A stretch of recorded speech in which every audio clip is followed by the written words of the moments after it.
Welcome to the Total Soccer Show and Part 4, the final instalment of our 2025-26 Premier League previews. On this episode, we're taking a look at Nottingham Forest, Sunderland, Tottenham, West Ham, and a side we have a fondness for around these parts, Wolverhampton Wanderers. We'll be looking at where each team left off last season, their summer business, their manager and style of play, their key players this season, and our patented Total Soccer Show very specific predictions. My name's Ryan Bailey. Joining me as always is Mr. Taylor Rockwell. Hello, Taylor. How are you?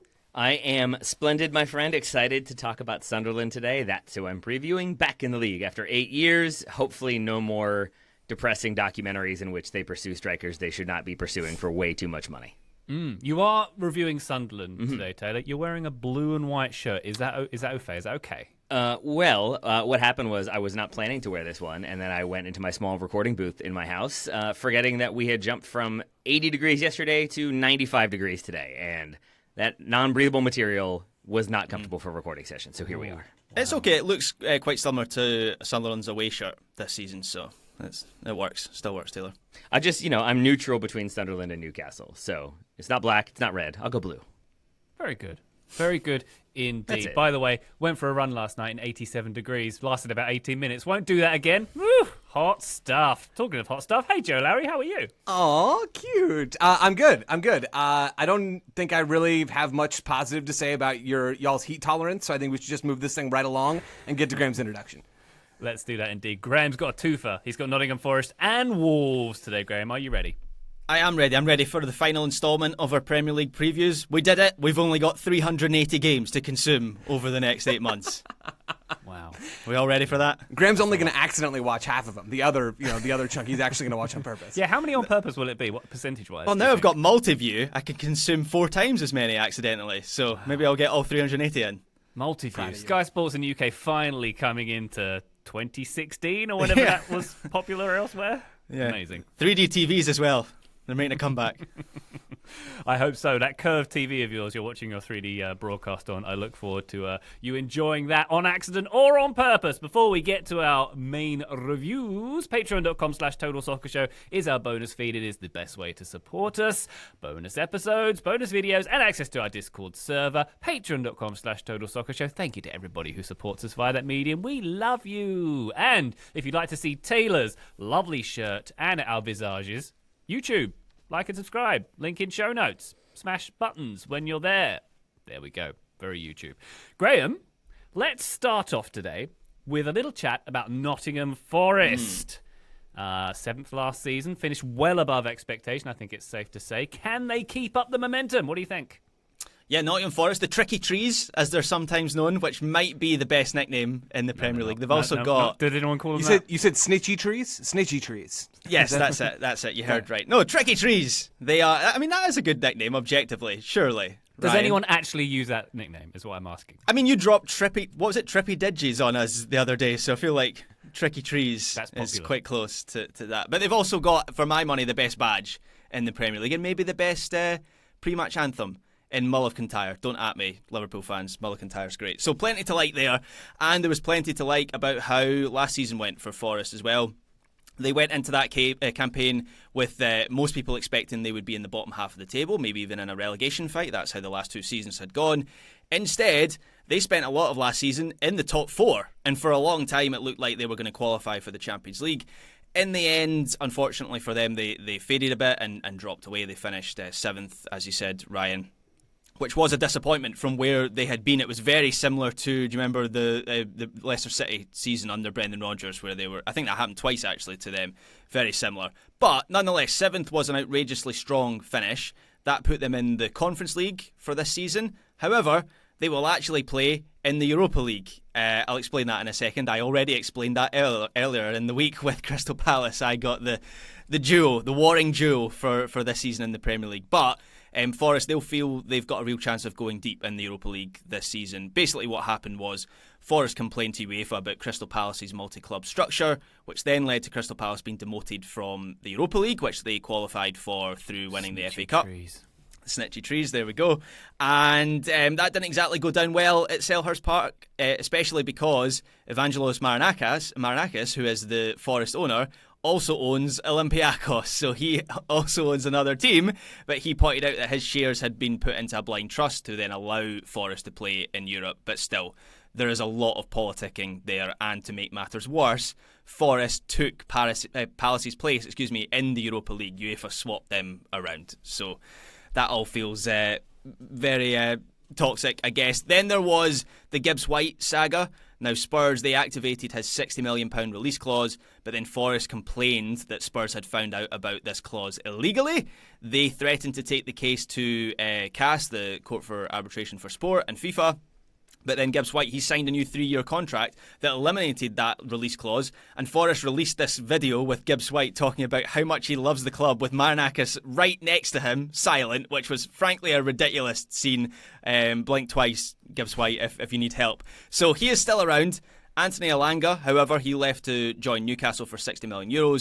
Losing him is a big blow because he was such a key figure for Forest last season on the right side of their attack. They have brought in Dan Ndoye from Bologna, which was a bit of a coup considering Napoli and AC Milan wanted him. He is a wide attacker. He did play most of all last season for Bologna on the left wing, so we'll see how he fits into this forward line with Hudson-Odoi obviously being the most common player on the left wing for Forest. They've also brought in Igor Jesus, who some listeners might remember from the Club World Cup, where he was very fun and impressive for Botafogo. He has a physical presence up front, should give Forest some good depth behind Chris Woods. And then Jair Cunha has come in from Botafogo as well and is a central defender who will provide some decent depth in that position.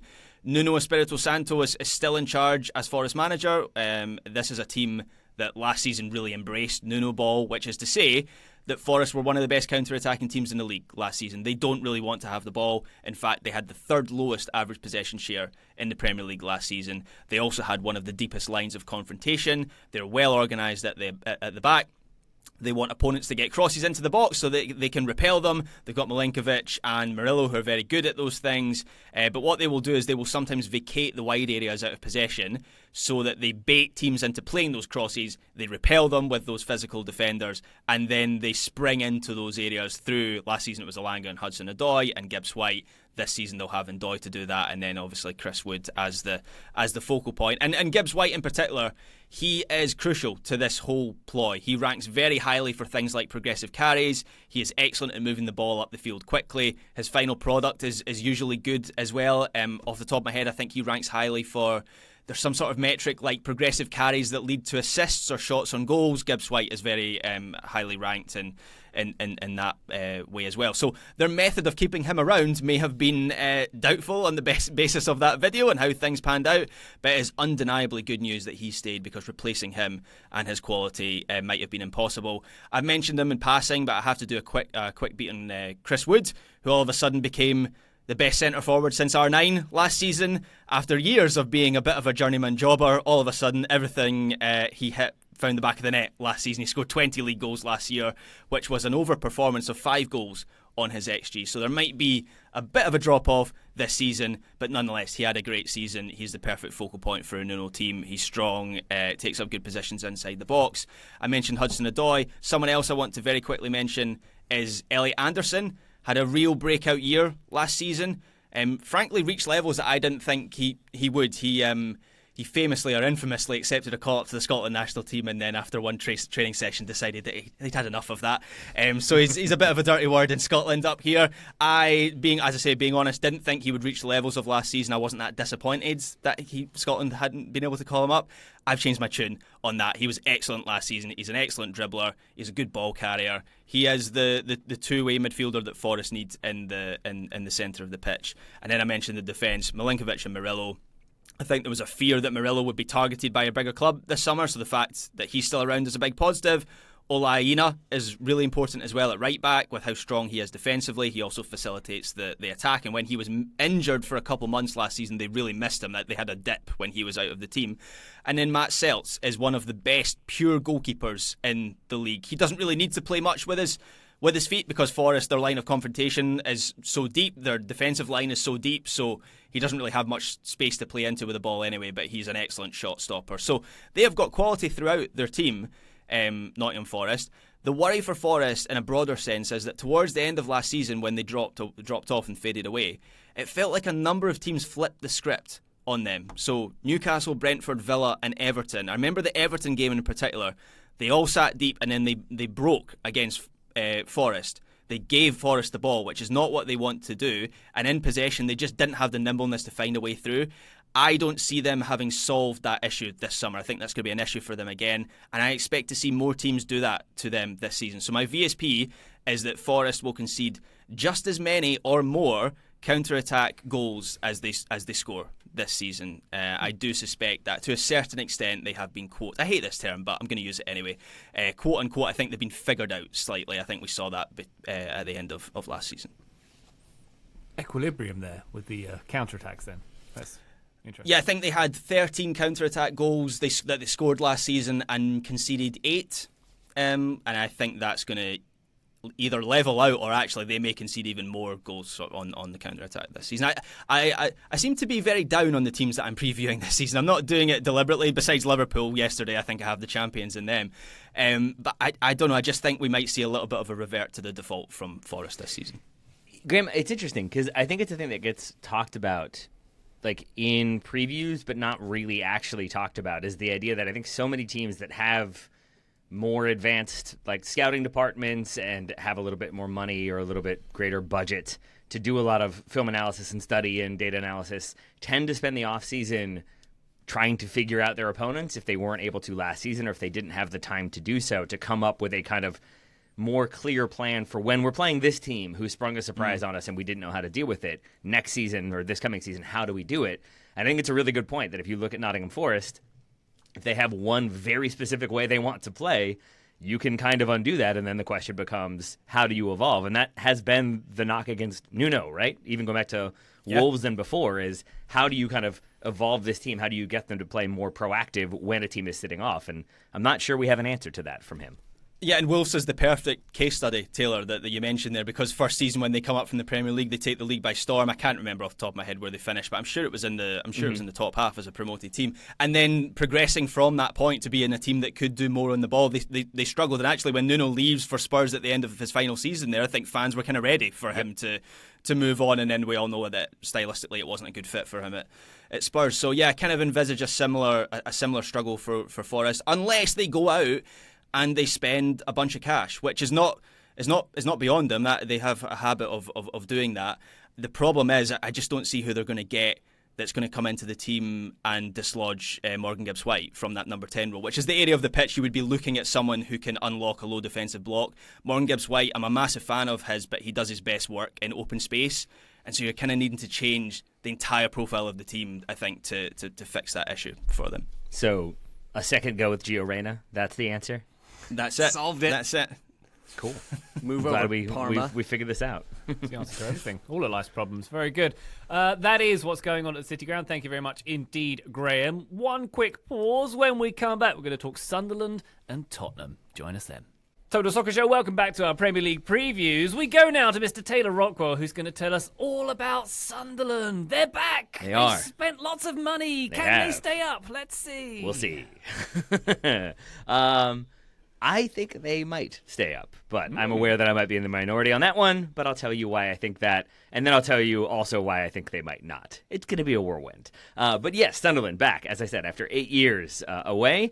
How they got here is by finishing 4th in the championship, but then stringing together some results in the playoffs. They finished the regular season, I think 5 losses in a row. Not really the momentum you're looking for going into playoffs, but they beat Coventry on the road, draw them at home to make the playoff final. They beat Sheffield United 2-1 with a 96th minute winner.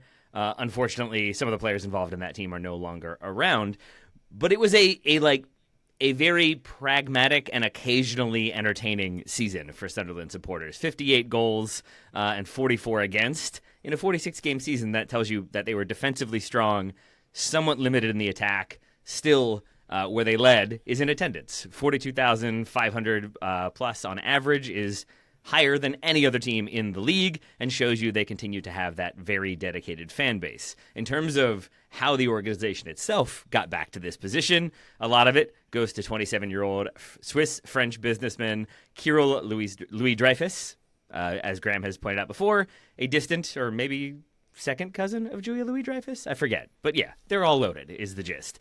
And he is a trust fund billionaire who is also a businessman, kind of blend those two things together. And I think he is blending the industrial vibes of Sunderland with a classy sophistication, and I find it pretty fascinating. He has empowered sporting director Christian Speakman to oversee a strategy of recruiting gifted, kind of raw young players from around the world. You bring them in for smaller fees, you develop them, you give them minutes, you give them opportunities, and then you sell them on, or you don't, and you keep them, and you make the Premier League. Here we are. They also have former Nice and Roma sporting director Florent Gilsofi. He's in the organization doing a very similar role. They've got now multiple people identified, focused on identifying talent and strengthening. But Fulham, with your champagne and caviar approach, Michelin-starred chef Tommy Banks has opened an upmarket restaurant, Banks on the Wear, at the 49,000 capacity Stadium of Light. So you do have a Michelin restaurant now, or at least a Michelin-starred chef. So that's the chef's name. Yeah. Okay. Hey. All right. Fine. We can't. What's also Gordon Ramsay? That's kind gangster. of a Tommy Banks. Yeah. Yeah, it doesn't sound fancy enough for a Michelin-star chef. No offense to Tommy Banks. I'm sure he's pretty wonderful. We're talking about a Michelin-star chef here. It's still not fancy enough for Ryan Bailey. Are we? That's the question. Tommy Banks. Are we? Tommy Banks. But I think that is to me strangely a very good representation of Sunderland. That you still have the kind of working class industrial vibes. I think of the taxi driver in Sunderland Till I Die and how it was the most important thing in his life.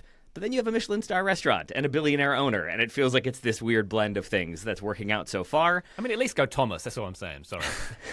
No, all right, Lord Bailey. From last year, they were 13th in possession in the championship, 8th for shots per 90, top of the table for attempted take-ons and successful ones, third best for progressive carries, second for progressive carrying distance.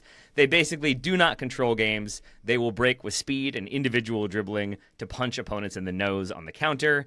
And the goal is now basically to scale up that approach. And their transfers do back that up because they have been spending some money, as Ryan said, and they needed to because they lost Tom Watson, who scored the winner in the championship or in the playoff final, sold to Brighton this summer, and then the big one, Joe Bellingham sold to Dortmund for about £26 million. He was absolutely instrumental in Sunderland getting to this position, and so it's a very big question as to how they will then kind of engage without him.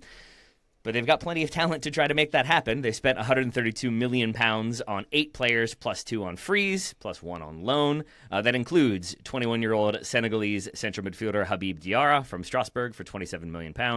He's a club record transfer. He captained Strasbourg last season as a 20-year-old. He is all action. He is all over the pitch. He is probably going to be signed by a larger club if and when Sunderland don't stay up this season because he is so much fun on both sides of the ball. He's a defensive workhorse, but then he can also kind of carry the ball forward in the progressive carry department. He can also help facilitate attacks. I think he's going to be very good. Another smart signing would be Brighton's former Brighton winger, Simon Odingra, brought over for £21 million. Right-footed left winger, and he's like the Ivorian winger is expected to be just another player who can help them kind of scale up that counterattacking with speed approach. Granit Xhaka would be a name that a lot of people would be familiar with from his Arsenal and then Leverkusen days. He is in, automatically given the captain armband, and I think representative of where Sunderland are willing to be somewhat flexible in that recruiting approach. So many of their signings this summer have been between 23 and 19 or even 18.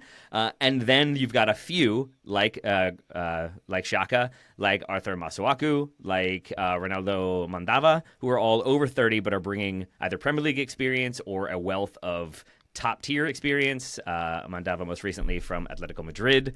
And so you get sort of this combination of players with plenty of experience and then really exciting youngsters who could break through and could help solidify Sunderland as a Premier League team. Their manager, Joe, are you familiar with their manager? I'm asking you specifically. Say more, Taylor. Regis. Regis, that's right. Or Regis Lebre. I'm not sure which one it is, but I like Graham's more. Joe, here you go. You ready for your new favorite manager? I'm there. From the Guardian's Sunderland preview, I'm quoting directly. The 49-year-old Frenchman holds a doctorate in physiology and biomechanics and a diploma in the mental training of elite athletes. He spent a decade as a youth coach at Lorient in his native Brittany before taking charge of the first team in 2022, with his love of trigonometry underpinning a coaching philosophy that sees football as being all about triangles. The Brie began learning English almost from scratch the same year, and he just signed a lucrative long-term contract. Joe, triangles, trigonometry, physiology, doctorates. I feel like all of that blends together to make you excited to watch Sunderland. Nerd boss. I'm here for it. I'm very, very here for it. Granted, Xhaka really was all I needed, but that will help. Does he have a Michelin star, though, Taylor? Not yet. He's working on it. After he fully completes English, once he gets the Duolingo classes down fully, then he'll switch to Michelin star. That line about learning English almost from scratch is super weird. That's how everyone learns a new language, either from scratch or they've had you're always starting from nothing. You don't just preloaded already. It doesn't make any sense. Anyway. He had never seen an American film. He had never seen any sort of English. But he had seen some of it because it was only almost from scratch. Exactly. He'd seen one. That doesn't make any sense. Yeah, that's he'd seen the Rugrats movie. Weirdly, that's the only. Shout one. out Trig at the end of the day. Another famous Tommy in that one, of course. Hey. I like that Ryan won't let that one go. Still bothering him. So I do think the plan for this season is basically sit deep, absorb pressure, and then ramp up with direct, quick-footed wing play. But they are then capable, those passing triangles I mentioned, of then kind of playing quick passing sequences out wide to then get into the box with numbers to then create good goal-scoring opportunities. It seems like the base formation is going to be a 4-3-3. In defense, that will be a 4-4-2. But they have like really clear ways in which they want to progress. So they will attack. Maybe if they go down the right with a right back, the right back goes forward, left back tucks in. So you've got the back three, which is pretty conventional. But then as soon as they establish possession, the left back will push on. Granit Xhaka will drop between the two center backs who spread wide, and they go into like a 3-2-4-1, but the two are the wide fullbacks, kind of staying wide, staying like between wide and half spaces in there, and they just kind of overload the wings to then crash into the box and make things happen. And I think they're going to be a fun team out of the break because teams won't really be expecting them, or maybe teams, even if they do, haven't faced them before or faced them recently. And so I think they're going to be okay to start, and they do have a pretty forgiving opening schedule in their first 8 games. West Ham at home, at Burnley, home to Brentford, at Palace, home to Villa, at Forest, at Man United, and then home to Wolves. So I have a feeling that with some of those veteran players, plus really exciting youngsters like local-born midfielder Chris Rigg, he's 18 years old. He played 42 games last season. He played over 3,000 minutes. He is a very hyped young English talent who maybe could make a national team appearance this season if the season goes well. They've got plenty of talent. They've got some Premier League experience. They've got a lot of youngsters coming through. They have Wilson Isidore, 24-year-old French striker, loaned and then signed from Zenit last season. He was their top goal scorer. Somewhat difficult end of the season, had some injuries, didn't score as many, only got 12 in 43 games, but is expected at time of recording to be a critical attacker for them once he recovers from injury. That is where they may still strengthen. They've signed a couple attackers, including Mark Zhu. I have no idea how to pronounce that one. I should, but I don't. Guiu? Guiu. I leave it to you all to figure that one out. 19-year-old Spanish striker on loan from Chelsea. Not surprisingly, everybody's on loan from Chelsea. And it's kind of up in the air as to whether or not he is actually going to be a starter or if he's going to be somebody that they give maybe minutes to here and there and then see how he performs with them. But I wouldn't be surprised if they go back into the market for one more kind of conventional, proven attacker. There was some speculation they might go for somebody like Dominic Calvert-Lewin, but that ship has now sailed. Reason for concern is my very specific prediction. From December 3rd through January 3rd, this is my prediction, Sunderland will take a maximum of 5 points from the 7 games they play in that 1 month period, and I would not be surprised if it is even fewer. I wouldn't be surprised if they take 3 points from those 7 games, for a couple different reasons. Number one, they play a lot of very good teams in that time. Number two, Africa Cup of Nations, a thing we have not really talked about in some of these previews, starts December 21st, goes till January 18th. Players are usually released 2 weeks before the start of the tournament. With AFCON, there tends to be some level of flexibility, which means that players will likely be able to stay like right up until the start of the tournament, which would be game week 16. So even if we assume that last game, by the way, would be Newcastle at home, you're going to assume Sunderland would like all of those guys available against Newcastle. But even if they have them, they are then losing 6 players to that tournament, 5 of whom play for national teams that are very likely to make at least the quarters. That's Adingra, Talbi, Diarra, Renildo, Masuaku, and Siddiqui. Many of those players are starters. I think that's 2 of their 3 central midfielders, some of their more experienced defenders. So you've got 5 of 6 starters missing 4 league games at a minimum. That's at Brighton, home to Leeds, home to City, and then at Spurs. That's going to be a tough run without those players. But then even before those games, if you include Newcastle, you've got December 3rd at Liverpool, December 6th at Man City, then home to Newcastle before all of those players go away for AFCON. And so I think Sunderland need to have a very bright start to the season, need to put a decent number of points on the board, because I think in that month they're going to really struggle to get results against good teams while playing with basically half their team, half their starting 11 at least, away. So yeah, December 3rd to January 3rd, Sunderland will take a maximum of 5 points from 7 games. They're a super interesting team and club at the moment, Sunderland, and you kind of got to this, Taylor, but the fact that it is Sunderland who are doing these things somehow makes it even more interesting. I don't know if anyone has just like visually seen the owner, Dreyfus, but like interesting looking guy as well, like a 27-year-old. What do you mean by interesting? Because that can go either way. That could be. So, I'm picturing top hat, monocle, like a fox pelt around the neck. Picture a 27-year-old trust fund Swiss billionaire. that's what he. That's what he looks like. Yeah. He looks a little. Quantum of Solace is the Bond movie where like the villain is kind of like an eco-terrorist nerd who's like, I have figured out the accounting to make this ship crash. Like, yeah, I mean, he looks a little bit like that. I can picture Rami Malek playing him in a film at some point in the future. But yeah, they're a super interesting club. I kind of want them to stay up for that reason. I just have concerns over how many goals they're going to score this season, Taylor. The other striker they've been linked with just in the last 24 hours, you're right, they wanted Calvert-Lewin, is Artem Zhobik, who is the most conventional of conventional number 9s and would give them a physical presence. But between Mayenda, who I think was relatively prolific last season, Wilson Isidore, and then I don't know how to pronounce that name either. Is it Jew? He's the guy who came from Barcelona, right? He's the young kid that Chelsea signed from Barcelona. I've never actually said that out loud. It just feels George. Like we're going to call him George. Tommy Banks. Let's call him that. It just feels like they're relying on, with the exception of maybe Adingra, who does have a experience at this level. It just feels like they're relying on a lot of potential to make an immediate step up to Premier League level. They're definitely relying on a lot of potential and young players coming in, which is the model. I should note, they haven't really gotten rid of a lot of the people who got them here. I mentioned the 2 major departures. Aside from that, they have kept pretty much everyone except for a few people who are on loan. I think, like last I checked, their squad size right now is 45 players, maybe 46. And I do wonder if some of that... What's that? And Chelsea's smiling somewhere. Exactly, right? Yeah. Love that. Yeah, Love same that page. for And so I do wonder if some of that is maybe like with an eye towards AFCON and knowing that they need players who've been there and been reliable and can kind of come in and do the job and do the getting stuck in defensively work. And I mean, I think that would also be an interesting approach. But they will have a few of their team from last year starting. Ballard and Hume would be 2 of the back 4. I would expect them to be starters, and Mayenda up top could also be a starter. So you're going to get a few of their Champo players. I hate that word. But you will get a lot of newbies starting. My guess would be 1, 2, 3, 4, 5, 6, 7, 8 starters will be from those new signings they have made this summer. And one correction, Graham said Rami Malek. It's Daniel Brühl, the B-R-U with the dots H-L. Put some glasses on him. He is playing Kira Louis-Dreyfus in the Bond villain role. Oh, yeah, that's spot on. He's a good villain. I like that. Taylor, you said they play Newcastle on the final day? So there is... Of the stretch of AFCON games. Yeah. Okay. I was thinking final day there could be like a relegation Champions League thing going on. But you mean with Sunderland trying to get to the Champions League and Newcastle fighting relegation? Yeah, that's right. Yeah. Go with there that. we go.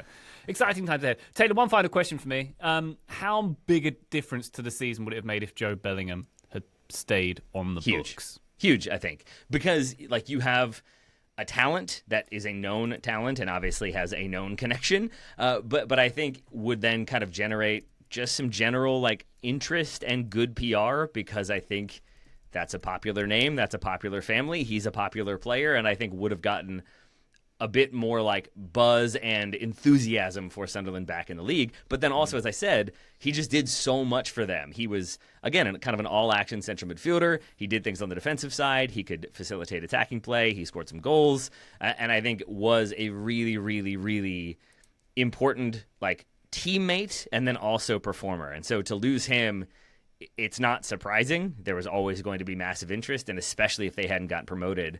I think there was maybe a little bit of hope that with the promotion he would stick around. But I think with how much they wanted to spend, and I think with PSR being a factor, even with the promotion and the amount of money you get for winning that playoff final, you still need to have some expenditures, and I think it's why they've been okay with parting with two promising youngsters. Because, again, that is kind of part of the model. They're going to be a selling club. They're going to be okay with moving on youngsters who become kind of proven talents for huge profits, and I think that is what they are targeting, along with survival. I think that first 10 games is going to be critical, and I think we'll know a lot about this team and how likely they are to survive after those 10 games. Taylor, when you say that Bellingham's name is popular, do you mean the surname or the first name? Because Job, he's great at magic. He can make a yacht disappear in an instant. Does a lot of illusions, but he does not do tricks. He has no tricks and flicks. They are illusions and jokes. Joe Bellingham should come out onto the field to the final countdown. I think we're all agreed on that one. How do you know he doesn't? Wow. There you go. That's it. Well, I think Chelsea are happy about the Joe Bellingham move because it will be cheaper for them to buy him from Dortmund than from a Premier League rival. They've already got the paperwork. They already have the kind of connection there. It's probably already partially filled out at this point. Yeah. That's set in stone, I think. Sunderland, thank you very much, Taylor. Let's go a little bit further south to Tottenham, shall we? I'm going to chat about Tottenham for a minute. I'm excited about Spurs this year.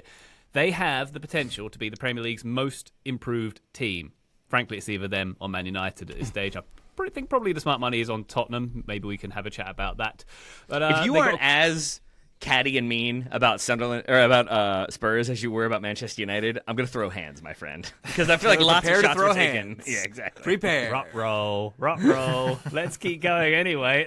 They've got a great opener this weekend, I would say, at home to Burnley. The following week, they've got a trip to Manchester City. They've won 3 of the last 5 against City, so if form holds there, that could be a good opening for them. Very interesting couple of games to start off with. Last season, they weren't very good. They were inexcusably bad. 17th place finish, 22 losses in a 38-game season for Tottenham last season, 65 goals conceded. But also, hey, they ended the trophy drought, the eternal trophy drought, ended with the Europa League win in Bilbao, beating such luminaries in the knockout stages as Bodo Glimt, AZ Alkmaar, and Manchester United. Quite the challenging path they had to that trophy, of course. So they're in the Champions League this season, despite having documented a much worse season than many other Premier League teams who missed out on the Champions League. And in terms of domestic position, Tottenham are officially the worst ever team to qualify for the Champions League. This will be great for Spurs financially, obviously being in that competition. But I think it could really hamper them from their mission to climb the rankings of the Premier League. Lest we forget, this squad really did struggle, and it basically is this squad. They struggled to handle domestic and European responsibilities last season. There's going to be less rotation in the phasing of the Champions League than there was in the Europa League groups last year, so I hope they won't be as unlucky with injuries as they were last year with Tottenham. The season technically underway, I suppose, already on Wednesday evening with the Super Cup in Udine. They had a 2-0 lead over the champions of Europe. They looked really good. Then they remembered who they truly are at their core, and they conceded 2 goals and lost on penalties. But a lot of positivity to be drawn out of that performance. We can dig into that a bit later on. They look further on, I think it's safe to say, in the Thomas Frank project, hate using that word, than you might already expect them to be, and that's a very good thing. And they do have very high expectations coming from the top from Daniel Levy, who was on Gary Neville's podcast, The Overlap, and he said that while Thomas Frank doesn't have to deliver the Premier League title this season, he hoped he could win it as soon as possible. So high hopes from Daniel Levy there. It is hard to know, as it is with Manchester United and a few other teams, how well they'll do this season, but I think it's safe to say they're going to do better, and you'd expect them, probably and Manchester United too, to be in the top half, if not challenging for those European spots. So what have they done over the summer? Well, new manager, of course, and they spent £120 million or thereabouts so far. Done some defensive strengthening and some depth in defence with Japanese centre-back Kotai Takai and Croatian centre-back Luka Vuskovic coming in. We've got João Paulinho coming back to London, a defensive midfielder helping out too. He's joined him on loan from Bayern Munich. Hopefully a bit more defensive solidity coming there as well. Of course, he was at Fulham last time we saw him in England. Mohamed Kudus has come in as a winger, probably a winger, maybe more centrally. He's coming from West Ham for $55 million. He's got the added bonus, of course, of weakening a London rival I think they don't historically buy from West Ham, so that's an interesting one there. He's got very big shoes to fill with the departure of Heung-min Son to LAFC as well. And as I say, I'm interested to see how he's deployed as well, because he can be used wide, he can be used a bit more centrally. I think in the Super Cup he looked quite advanced when he came on for Matis Tel as well. The Matis Tel, by the way, he's permanent now. Kevin Danso is also permanent too. Morgan Gibbs-White, mentioned earlier in the show, was going to come but said, no, I'm good in Nottingham, thanks bro, with his owner staring very intently at him while he said so. The biggest issue, one of the big issues, probably the biggest issue for Tottenham going into this season, James Maddison, who did his ACL in a friendly against Newcastle earlier this month. So if Tottenham stay in the market and they get sort of a number 10 figure, that could be a real difference maker while Maddison is recovering. So Thomas Frank, this is obviously his biggest career challenge to date, moulding this Spurs team into a robust success. And it's a good team, obviously, on paper, but it's about getting them into a more defensively robust team than they've been previously. I think we can say they were pretty Frankeskian in the Super Cup, coining that one. They look pretty well drilled, good set pieces, good aerial prowess, physicality. They didn't give much away. Quote from Thomas Frank after that game earlier this week: we showed that we can be adaptable and pragmatic, and we needed to be against a team like PSG. The way we wanted to defend, high pressure and low defending, was top, almost perfect. And also the set pieces were very good and dangerous. So I've sort of paraphrased what he said in his quote there, but all signs positive. The biggest job here is to make that defence more durable, so they stop losing loads of games and shipping loads of goals. That is probably the key responsibility for Thomas Frank going into this campaign. Now, Brentford sat in a low block 10% more of the time than Spurs last season. That's 28% at the time in defence compared to 18%. Now, fans at Spurs don't love sitting deep defensively, as they did a little bit last season, obviously, as they did, bless you, Graham, under Conte and Jose Mourinho as well. Although they don't also want the big Ange gung-ho, are you not entertained sort of thing they have. Take your medicine, Spurs fans. Just sit there and be happy. Take your medicine. Yeah, I suppose they'll be wanting a happy compromise somewhere between the two, and Frank hopefully can deliver that. When you look at his Brentford side, very solid at the back, but also very exciting and direct play going forward as well.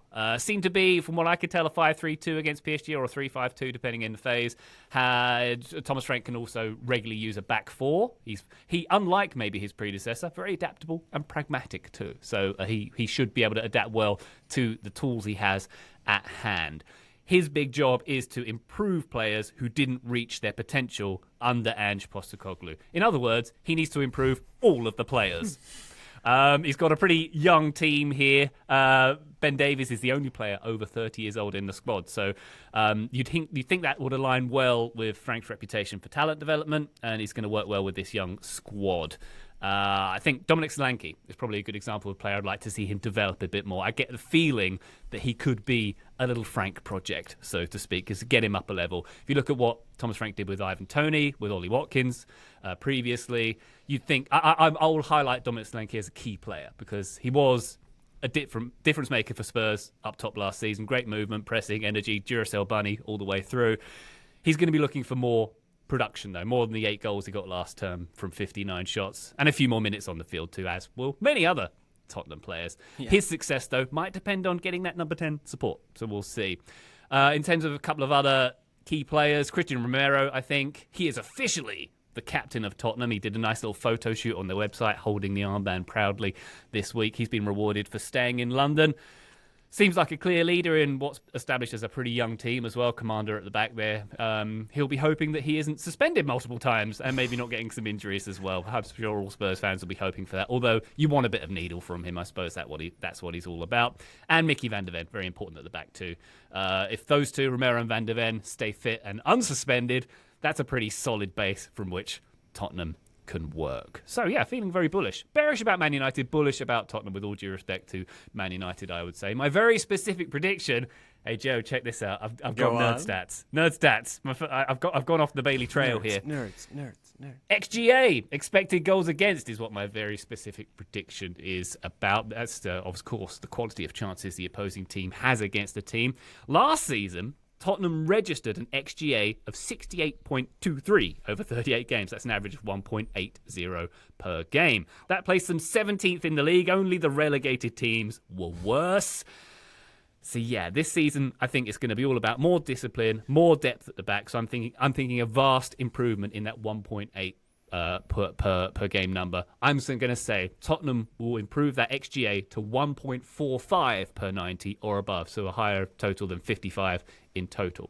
So that would have been good enough for 9th place in the league last season. The same as Villa, nearly as good as Chelsea. That's where I'm thinking we're going to see the biggest improvement from Tottenham here, just being a bit more formidable, a bit more robust, I think is the word I've used a few times. Joe, does that sound like a good target?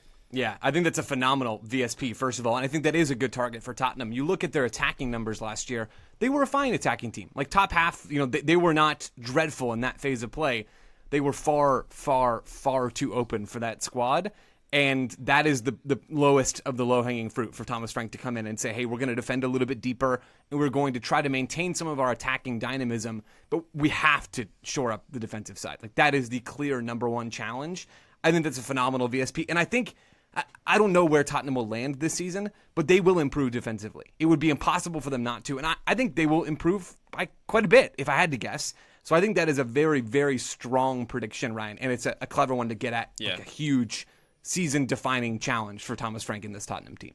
Yeah, having watched the Super Cup game last night, which I know they end up losing that in penalties in a traditionally Spursy way. Are we allowed to still say Spursy given that they've got a trophy now to their name? But anyway, Spurs Heritage. We'll just call it Spurs Heritage. Spurs Heritage, of course. But there was plenty of positives out of that game. I think we're going to get a real indication of how much better Spurs are on like both ends of the spectrum, because we saw them against the best team in Europe where they were quite happy to sit deep and then play on the break, and we saw all the Brentford hallmarks, and I think the team that Spurs ended up being under Ange Postecoglou is a good fit for Thomas Frank coming into this team. They've got Burnley on the first game of the season where they're not going to be able to do those things. They're going to have to break down Burnley, and we've seen them struggle in that sort of scenario before under Postecoglou. I'm interested to see what solutions Thomas Frank has for that kind of scenario. I don't love the Spursy adjective. However, I think when we're using it to talk about them losing in a penalty shootout to PSG in the Super Cup, maybe that is representative of where things are for Spurs. If they are going to be better, as you all have suggested, then maybe it is competing with the top teams and maybe ultimately not winning. But at least you're playing PSG as opposed to somebody in the championship. Yeah, and the thing about Spurs is you go through their squad. Sorry, Ryan, but I think we can't labour enough how decimated they were by injuries last season. It was kind of unprecedented. They had something like 15 first-team players. Basically, their entire team was out for like 2 months of the season. And if those players can stay fit, and look, we might learn a little bit this season about whether Ange's methods were contributing to those injuries, because a similar thing happened to him at Celtic. If they can keep a few more of those players fit, I just go through the Spurs lineup, and I think Jed Spence improved a lot last season. Romero and Van de Ven, like Romero has these moments, but on their day, that's up there with the best centre-back pairing in the Premier League. Pedro Porro, I think, is a positive player as well. I think Bentancur is a quality player on his day. Palhinha, coming in from Bayern Munich, he was a bust at Bayern Munich because they didn't really need a player like him. But for a Thomas Frank Brentford-esque team, a defensive destroyer like Palhinha, I think could be really useful. Kudus, I'm a huge fan of Kudus. Solanke, he wasn't fit enough last season, but when he played, he was very good for Spurs. So I just go through that team and think individually there's a lot of quality for Thomas Frank to work with. Yeah, definitely. And Taylor, on the subject of being maybe overly harsh on Man United and maybe less harsh on Tottenham, I don't know whether my bias here, or if there is one, is affected by the fact that we've seen Tottenham play this week in a game against PSG as outlined. But we have to, it's important to note that this was basically glorified friendly, and like Tottenham have been drilled for a couple of months now, and PSG were in Ibiza last week. So there are some extenuating circumstances to that game as well. But I think there's some really positive signs from both teams. Both teams are going to improve. I'm looking forward to seeing both of them. I mean, they were in Ibiza after playing in the Club World Cup, right? Yeah. So, I mean, They did some training this summer, PSG. They've done some playing. They've earned their time off. They But now did some they're training back. at Wayne Lineker's club. That's about all they did. Sounds like. And just to confirm, yes, you are biased, both against Manchester United and the North in general. And Tottenham and I everyone. mean, you took I'm like biased 3 against your shots club at this summer. Manchester United in your Tottenham preview, is all I'm saying. All right, there we go. Tottenham Hotspur. Let's take a quick break. When we come back, we're going to talk about West Ham and Wolves. Join us then. Total Soccer Show, welcome back to our Premier League previews. We turn now to a little different area of London, East London, confusingly with West Ham. How about that, Joe Lowry? Joe, am a little bit worried about West Ham going into this season. Is that worry justified? Yes. Can I ask a question? I know this is ignorant American. Why do we say Wrexham, but we say West Ham? Why not I West say Ham? Wrexham. Wrexham. No? Nobody's got an answer? No? What, No? Well, Wrexham's in a different country to West Ham. Okay. Yes, Yeah. so it's you actually there's a silent H and an S and a B and another H Right. and then a silent And then a T sheep and at then the an end. X Got and it. then All a right. sheep and a I'll hill. move. Yeah. I'll move us along. What West Ham did last Joe, season? you've blown my mind here. I'm not going to Yeah. lie. I'm now I was stuck thinking on It's about because this. Is it 'cause the one answer word? is it's one word. Yeah. It's one word. Yeah, for some reason in British dialect, the ham becomes a Is it In R one and word. W's together like Norwich? You don't say Norwich. Yeah, I think that might be it. Maybe you don't. West Ham, what they did last season, they finished West Ham. 14th in the table. They were 16th in expected goal differential. They had the second oldest squad in the league at 28.1 years based off of average age weighted by minutes played. Not ideal. If you're going to be bad, I would rather be bad and young than bad and old. And West Ham were bad and old last season. So not a great place to start. They fired Lopetegui in January, replacing him with Graham Potter. Potty Potts, he's back. Let's go. Standouts last year. Jared Bowen came up on a Patreon episode recently as someone with an outside chance to win the Golden Boot. He was their only double-digit scorer last year, notching 12 non-penalty goals. He was their best scorer, their best creator, and just in general, their best player, Jared Bowen. Jared Bowen's a great soccer player, far better than we will ever be combined. That is a bit of a troubling sign. Well, no. That is there's a but for West Ham or West Ham, not for Jared Bowen. Like it's a Joe, bad sign. I'm sorry Yeah, to please. interrupt. You've just reminded me. If there is any club in the world that should have a celebrity chef called Tommy Banks, it's West Ham. Please continue. All right, I'm I going to think move he's on. one of their centre backs. Well played. And he's on the we're not only gonna let ways Joe Essex, talk. and he's Nah. friends with Jared Bowen and Danny Dyer. I had this other day, Joe, with Wile E. Coyote. Yeah, I usually like to He's interrupt waiting. Graham with my nonsense. It's Joe's turn. Sorry, Joe. Please continue. The West Ham preview is going to be 45 minutes, and Joe's going to speak for 3 of them. Ryan's favorite son, Lucas Paqueta, led West Ham in yellow cards last year with 10, so that's cool. Shout out to him. Double-digit yellow cards, hard to do. Aaron Wan-Bissaka finished second in minutes. He was a useful contributor for them in the attack. He finished third in the squad in passes into the box.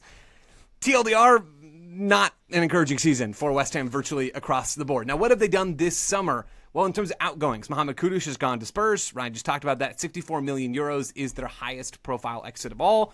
The 24-year-old Ghanaian attacker showed glimpses of quality last season, as he's done throughout his career. Added 8 non-penalty goal contributions, led the team in successful dribbles, a bit of a spark plug for them. Other exits. Mikel Antonio's gone. He's into punditry now. Maybe still going to play soccer. We'll find out.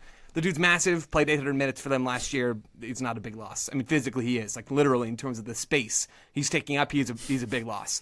On field, still a big loss, but only by that definition. Carlos Soler left after his loan spell ended. He's back, headed back to PSG.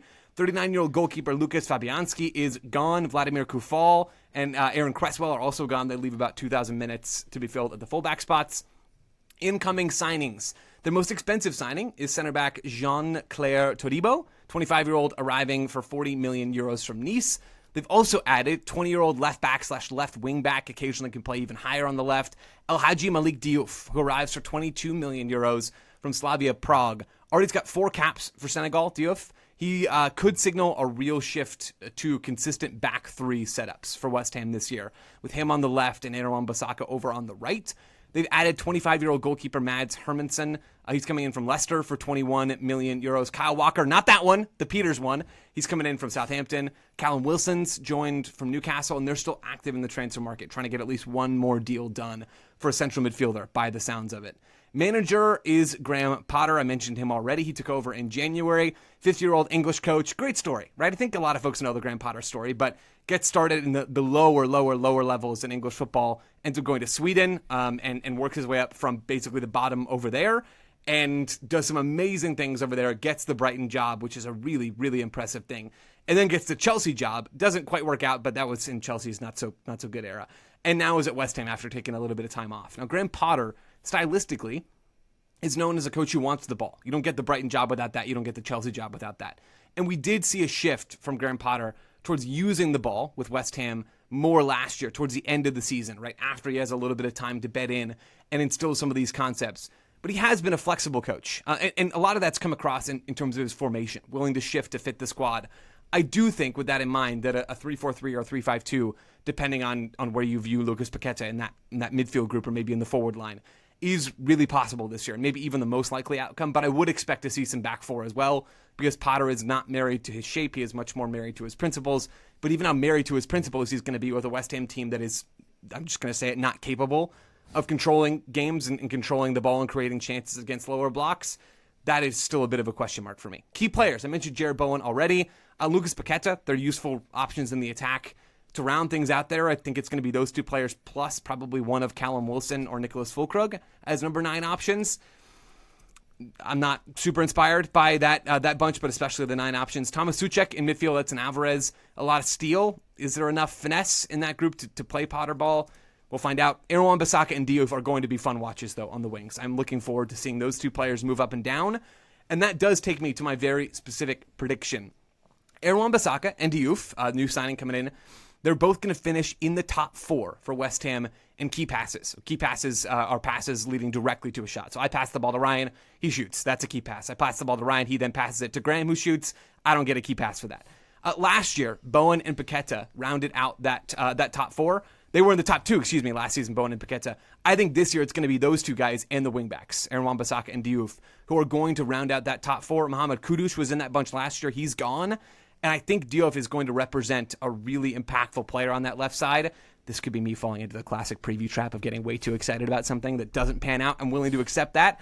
But with those players, and if West Ham want to have the season that does not involve them fulfilling Ryan Bailey's prophecy that they will be relegated, they're going to need high-end production from those outside backs because they're not going to get a ton of that from the number 9 spot, at least in my estimation. And they're not going to get a ton of goals coming out of central midfield either. They're going to need to get the chance creation from those wide areas in addition to Bowen and Paqueta more in the half spaces, with Bowen even ranging a little more centrally at times.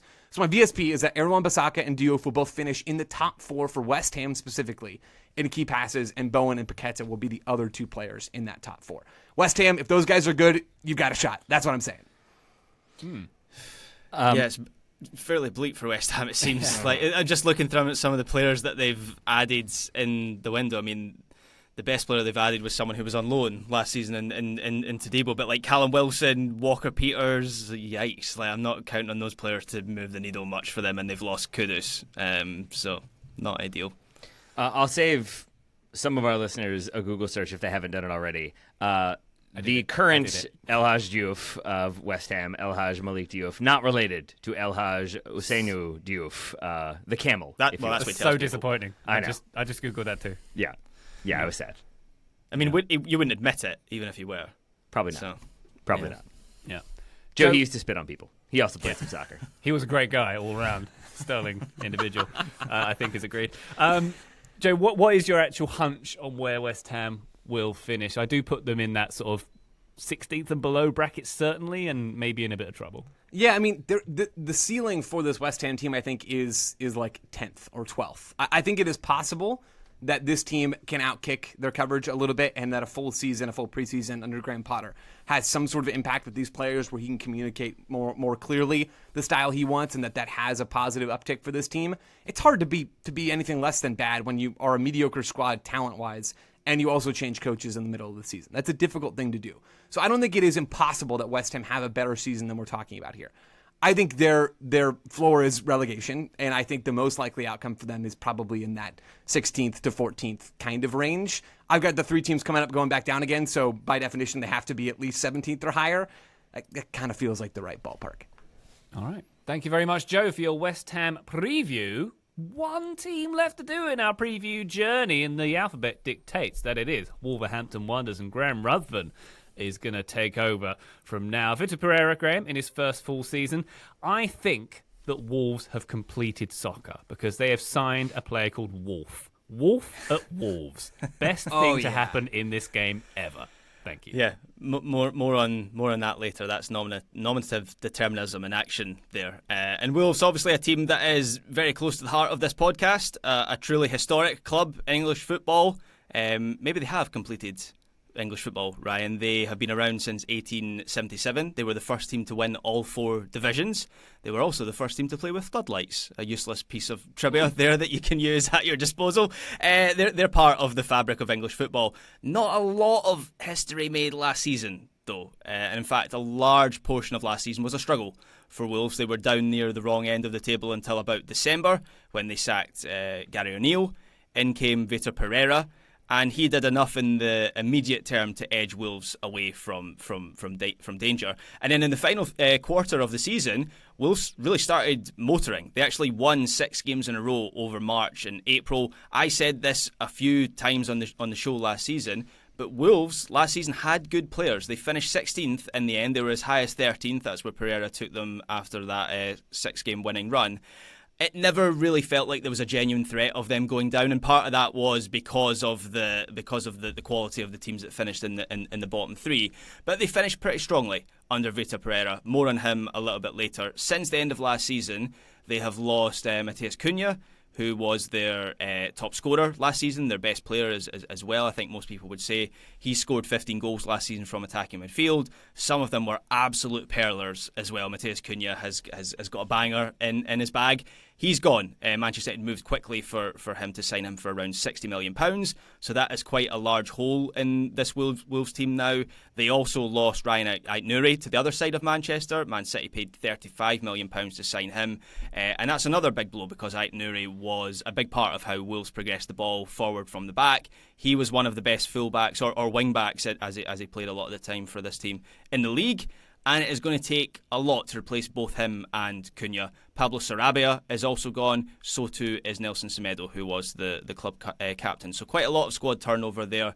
They have brought some players in over the summer. So Strand Larsen, they made that deal permanent for €27 million, which is great value considering how productive he was last season. Fer Lopez has also come in from Celta Vigo. He is an exciting young attacking midfielder who might well be the replacement for Cunha in this team, although he is still developing, and that might be a lot to ask from him in his first season in the Premier League. They have signed, as Ryan referenced, a left wing back called David Moller-Wolf. He's come in from AZ Alkmaar. The expectation is that he will be the successor, the direct replacement for Ait-Nouri on that side. Jean Arias is the new signing that I am most excited about, though. Listeners might remember him from the Club World Cup, where he was one of Fluminense's best players. He is an attack-minded midfielder. He can play in the centre. He can play in the double pivot in midfield. He also might end up being the Cunha replacement. They do have this sort of dual number 10 system, so it could be Fer Lopez alongside John Arias. But he's a fun player. He's physically strong. He can knock players off the ball. He's a good dribbler. He's technically able. I think he's going to be exciting to watch.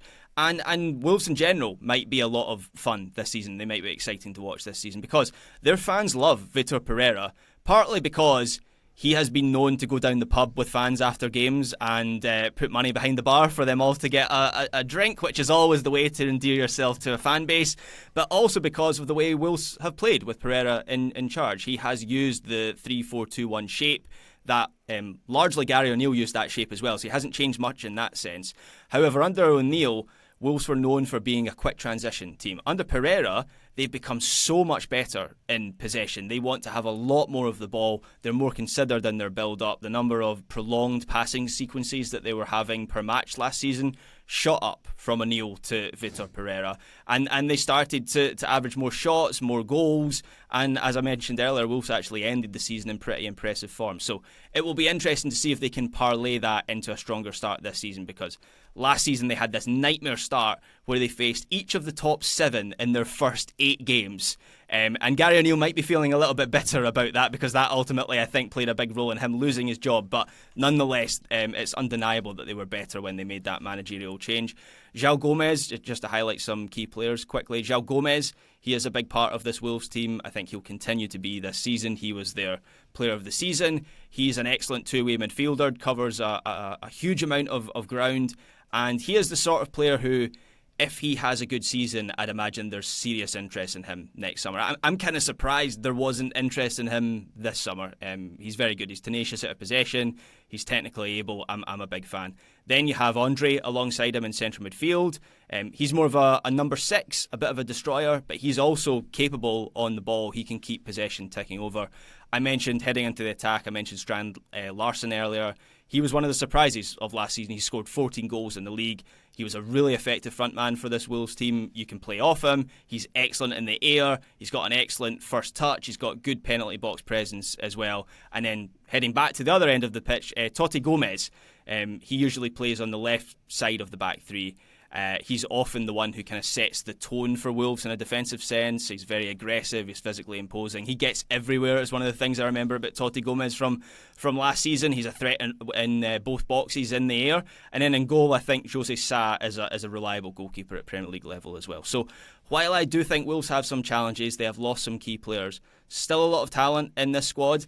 And they seem to have, one of the things Wolves have done a few years ago, they seemed to be going after the Portuguese market a lot. They now seem to be going after the Brazilian market and doing it very, very effectively, which brings me to my VSP, which is that Brazilian players will play more Premier League minutes for Wolves this season than any other team. They've got João Gomez and Andre in midfield. They've got Pedro Lima as well. Nottingham Forest are the other team that are up there. They've got Murillo. They've got Igor Jesus. I think they've got a couple others as Brazilians as well in their team. But I reckon there'll be more key Brazilian players in this team than any other. That'll lead to more minutes. And I also wouldn't rule out Wolves going back to the well in January. It just seems to be such a key part of their strategy at the moment. And that in itself makes them fun to have a Brazilian manager and loads of Brazilian players who are good and exciting to watch. Graham, I think I struggle with some of my teams in my previews, like Everton specifically. Like, how much stock do you put in preseason? Because from checking their fixtures very briefly, 5 preseason friendlies, 2 draws, 3 losses, and not always against Premier League quality opposition. Yeah. I'm not sure what to make of that. I put almost zero stock in results in pre-season, and I'd be lying if I said I've watched some of the highlights of those games, and obviously watched a bunch of them last season. So there are some like principles you can pull out of pre-season, but in terms of the results, yeah, I'm not worried about that. Are you worried about Wolves staying up at all? No, I'm not actually. No, I've been I don't know whether this is just a reaction to me being so negative about all the other teams that I've had in my previews. But no, I'm not. I think their strategy going after talented Brazilian players is working rather well. I think Strand Larsen, I highlighted him in my preview. I think he's one of the most underrated players in the entire league. I think it really flew under the radar how good he was for Wolves last season as like an orthodox frontman. You get crosses into him with those wing backs, and they get those wing backs high and wide. And yes, they've lost Ait Nouri, so maybe they've lost some of the supply line there. You get the deliveries into him, you get him supply, he'll score goals. And the fact they've managed to tie him down permanently, I think, is such a boon for this team. And I think John Arias is going to be a fun player as well. If not worried about relegation, Graham, are they going to be circling that region again? I think, yeah. I think similarly in terms of where I would place them to where Joe had West Ham. I don't think this team finishes in the top half. But I just think you look at teams like Burnley, potentially Sunderland, Leeds. I am worried about Brentford, potentially Bournemouth. I just put them a slightly higher tier than those teams. So I would place them about like maybe 15th in the table. Wonderful stuff. There we go. We look forward to seeing Wolves and their Wolf this season. That is our Premier League previews concluded. I'm confused. It's been a minute. Yeah, we did it. Taylor, we did it. We did it. I'm ready. I'm excited. We got games coming. We're going just straight into the 380 games now. Just get to mainline work, them all. Graham. Start watching. Okay. Prep them. I'm off. Well, Graham's going to do that accidentally, as we all know. Wonderful stuff. All right, listener, thank you. We hope you enjoyed our Premier League previews this season. If you'd like more content from us, patreon.com/boat. Oh, goodness, I've lost my ability to speak. Patreon.com/Total Soccer Show is where you can go for our bonus content, bonus episodes, videos, and access to our Discord. But for now, Taylor Rockwell, Good job. Thank you very much indeed. Thank you very much indeed, my friend. Joe Lowry, thank you very much, sir. Thanks. Graham Ruthven, thank you. Thank you, Ryan Bailey. And listener, thank you the mostest for joining us on the feed. We'll be back very shortly, but for now, bye.